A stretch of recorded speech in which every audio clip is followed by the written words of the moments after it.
Really interesting fight. At 135 pounds, we have Raoni Barcelos stepping in on short notice, replacing Jack Shore, Wales' own, taking on the Warrior Khalid Taha. And Matt, a lot of people, big fans of Khalid Taha. It's been a minute since his fight against Bruno Silva, and this is where it gets a little contentious because I have it up there as his record being 13-2 with 1 no contest. That fight against Bruno Silva, some USADA issues. It was a win for Taha, but was it, or was it a no contest? So for me, I've got it as 13-2 with 1 no contest. You might see it elsewhere, 14-2. And if things change throughout the week and we get a definitive, it is a 14-2, I'll change it. But representing Germany, he's got the Lebanese flag behind him. It's pretty cool stuff. And a lot of people really firmly in the corner of Khalid Taha. And what's not to like? I mean, so far in the UFC, a winning record, 2-1 wins over Boston Solomon where he knocked him out. Sean West, where you at, bud?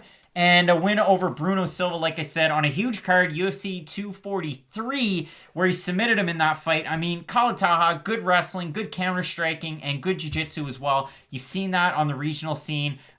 This guy can really get it done all over the place, training out of Arena Dortmund over in Germany. And on the left-hand side, Raoni Barcelos, Matt. I mean, former RFA featherweight champ. This guy had some really big wins in his time with that promotion. And I mean, really, the one loss to Mark Dickman back in 2014 has won every fight since. He's looked amazing. Wins over Bobby Moffett and Dan Moret on the regional scene. And in the UFC, wins over Kurt Hollabaugh, Chris Gutierrez. That was a finish. Carlos Joaquin, he was a minus 1,100 favorite. How insane is that? Crazy. And a decision win over Said Nurmagomedov. A lot of people are high on him. Now, Barcelos, out of the fights that have fallen out, the big one, Cody Stamann, is last time out. He's supposed to fight him this spring. He's in on short notice against Khalid Taha. And I mean, Raoni Barcelos is a decent-sized favorite. We'll get into that. Coming in on such short notice, I think that stylistically, this is a really fun fight that'll probably fly under the radar. I know it's slated right now to be on the main card.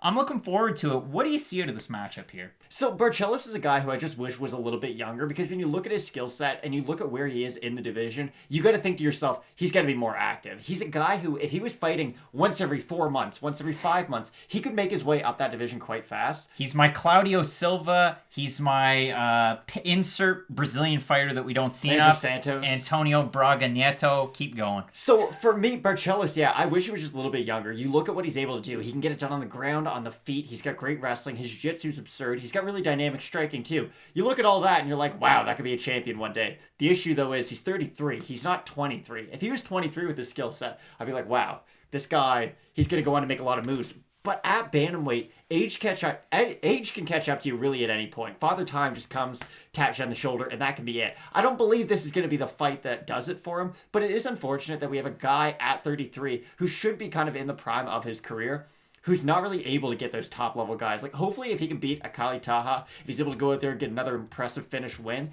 he can kind of start getting people to talk about him, because bantamweight has the opposite problem that flyweight does. Flyweight right now, if you raise your hand, you can probably get a title shot. At bantamweight, it is such a talent-rich division, and it's so hard to separate yourself from the pack, because think about who's in the top 15, like Marlon, Corey Sandhagen, Aljo, Piotr Jan, Jose Aldo. Like, these are all phenomenal world-class fighters. Frankie Edgar, Pedro Munoz, Cody Garbrandt. Like, they're not only exciting fighters who bring really good skill sets, they're fighters who are fairly well-known, so it's really hard to kind of get yourself into that category so that maybe one day, not saying Raoni Barcelos is going to be, headlining fight night cards, but he could maybe get into that co-main event slot, get on some more main cards to get his name out there, because I do like him going into the future. Khalid Taha is going to offer him a lot of really interesting questions, because Taha is one of the rare guys. I have him in the Alexandr Rakic category. He uses his athleticism really well in MMA. I know it's a weird comparison to make, but there's not a lot of guys. In basketball, for instance, James Harden says, I wish I was 6'11" so I could just dribble 3 times and dunk the ball. And it's kind of true. When you have all these athletic gifts, things come easier to you. Where if you're a guy like James Harden, yes, you don't play defense, but you're just so good at offense that it doesn't matter.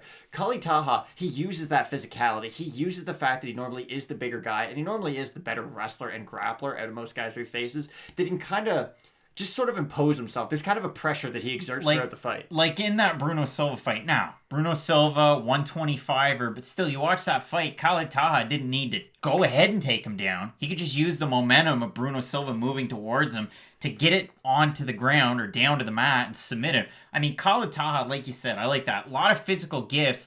Raoni Barcelos, maybe the more refined product. And we've seen that in those fights and in those quality of opponents. Now, again, Barcelos coming in on very short notice. And if you have a look at the odds, might be a bit of a surprise. Raoni Barcelos opened a minus 325 favorite. He's now minus 350. Khalid Taha opened a plus 250, now at a plus 270. And if you have a look over on best fight odds at a set 696 total votes, 93% going Barcelos, 51% saying he's going to get the win by submission. I think Raoni Barcelos gets the win. Don't get me wrong. I'm surprised that many people are on him on Tapology and he's that big of a favorite because, again, been out for quite a while, has some very impressive wins. I like his striking. I really like his takedown abilities and his own jiu-jitsu, and I think that's what's going to win it for Raoni Barcelos.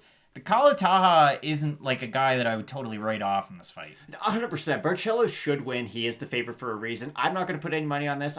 It's not really justified because Taha, let's say he is able to defend some of those early takedown attempts, and his physicality is a really big part of this. And Barcelos does start to wear down as the fight goes on because he's carrying this extra weight over him as Taha's trying to clinch. There is a path for Taha to get the victory, but when you go with the bigger guy versus the more skilled guy, it's hard not to pick the more skilled guy every time. The more skilled guy here is definitely Raoni Barcelos. Matt, really looking forward to this fight. We both have Raoni Barcelos to get the win. Hey, great card coming up. Your co-main event, Andrei Arlovski taking on Tanner Boser, the Canadian, like us. Wow. And in the main event, Glover Teixeira and Thiago Santos. So you're going to want to keep it locked in with Fight Night Picks, Matt, as we always say. Let's get into it.